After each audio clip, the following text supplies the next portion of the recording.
10 દિવસમાં રોડ બનાવવામાં નહીં આવે તો ગ્રામ્યજનો આંદોલન ઉપર બેસવાની ચીમકી ઉચ્ચારી છે।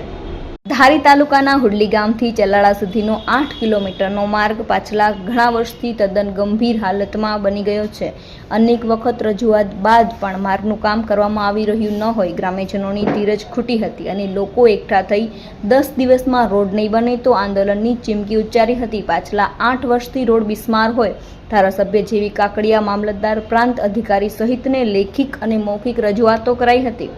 લોકસભાની ચૂંટણી વખતે પણ મતદાનનો બહિષ્કાર કરવાનો નિર્ણય કરાયો હતો, પરંતુ ધારાસભ્ય અને તંત્રની સમજાવટથી 1 માસમાં રોડનું કામ થઈ જશે તેવી ખાતરી મળતા ગ્રામ્યજનોએ મતદાન કર્યું હતું, પરંતુ બાદમાં 15 વર્ષથી આ રોડ બન્યો જ નથી। પૂર્વ સરપંચ ગિરધરભાઈ સભાયાએ જણાવ્યું હતું કે 8 વર્ષથી રજૂઆત કરી છે। હું ભારતીય જનતા પાર્ટીનો ધારી તાલુકા કિસાન મોરચાનો પ્રમુખ હતો। ગ્રામ્યજનોએ મને એવું કહ્યું હતું કે તમારે ગામ ભેગું રહેવું છે કે ભાજપમાં, ત્યારે મેં મારા હોદ્દા પરથી રાજીનામું આપી ગામની સાથે રહ્યો છું। જ્યારે દિનેશભાઈ ગેલાણીએ જણાવ્યું હતું કે સાંસદ તેમજ ધારાસભ્ય લોલીપોપ આપી મત લઈને વિજેતા બની રહે છે, પછી કોઈ ડોકાતું પણ નથી। તસવીર પ્રકાશ કારિયા ગામના 108 આવતી નથી, ગામમાં કોઈ બીમાર પડે તો 108 એમ્બ્યુલન્સ પણ આવતી નથી અને આવે તો બીજા ગામો ફરીને આવે 1 કલાક જેટલો સમય લાગી જાય છે।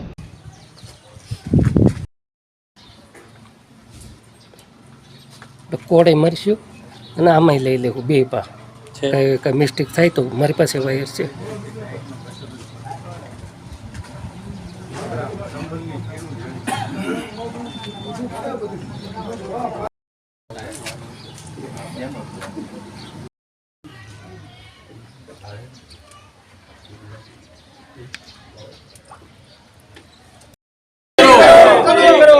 हमारी मांग पूरी करो, हमारी मांग पूरी करो, मांग पूरी करो, हमारी मांग पूरी करो, हमारी मांग पूरी करो।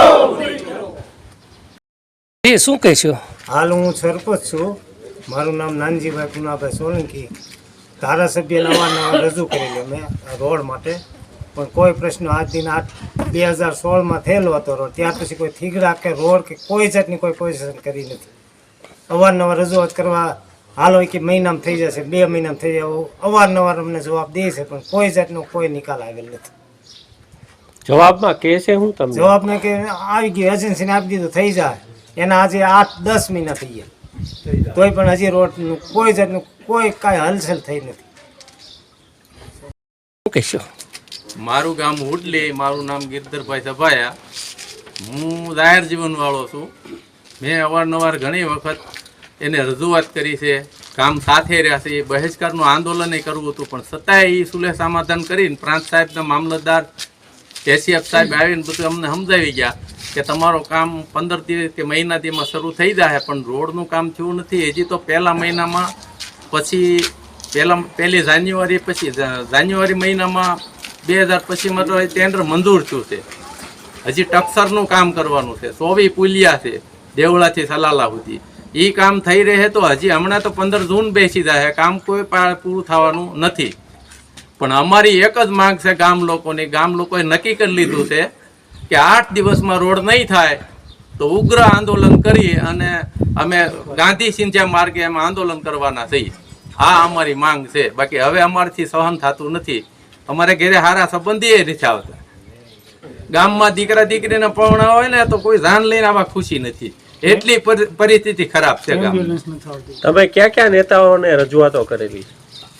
નારાયણભાઈ કાસડિયાની પહેલી ચૂંટણી, આની પહેલા સંસદની ચૂંટણી પહેલા ચૂંટણી હતી ત્યારે મારા ગામથી શ્રી ગણેશ કરીને અમે ગણપતિના લાડવા ખવડાવી મારે ઘરે, એનું સાક્ષી મારું ગામ છે કે તમારું કામ 1 વર્ષની અંદરમાં ડબલ પટ્ટી રોડ થઈ જાય, ડબલ પટ્ટીને બદલે જિલ્લા પંચાયતનો રોડ નથી થતો। ત્યાર પછી આ બીજી ચૂંટણી ગઈ તો અમે બહિષ્કારનું કીધું કે આપણને આગલા સાંસદે કીધું હતું તો આપણે આ સાંસદની ચૂંટણી આવી છે તો આપણે બહિષ્કાર કરીએ, તો બહિષ્કાર કરવામાં અધિકારીઓ આવીને અમને સમજાવી ફોહલાવીને મનાવી લીધા કે તમારું કામ થઈ જાય, હજી થયું નથી। આ અમારી પીડા અને વેદના છે। તમને ગામનું કંઈક પ્રેશર હતું કે ભાજપ સાથે છો તો કેમ કામ નથી થતા? હા, ગામ લોકોએ મને એવું કીધું, હું ભારતીય જનતા પાર્ટી કિસાન મોરચા ધારી તાલુકાનો પ્રમુખ છું, ગામ લોકોએ એવું મને કીધું કે ભાઈ તારે ભાજપમાં રહેવું છે કે ઉટલીમાં રહેવું છે? તો મેં કીધું ઉટલીમાં રહેવું, મારા બાપ દાદાનું ગામ છે, તમારી થકી હું આ મોરચાનો પ્રમુખ હોઉં કે પૂર્વ સરપંચ હોઉં તો ગામ થકી જ હતો હું, અને ગામની જ ધ્યાન છે. એણે મને કોઈ પ્રમુખ કે સરપંચ બનાવ્યો નથી.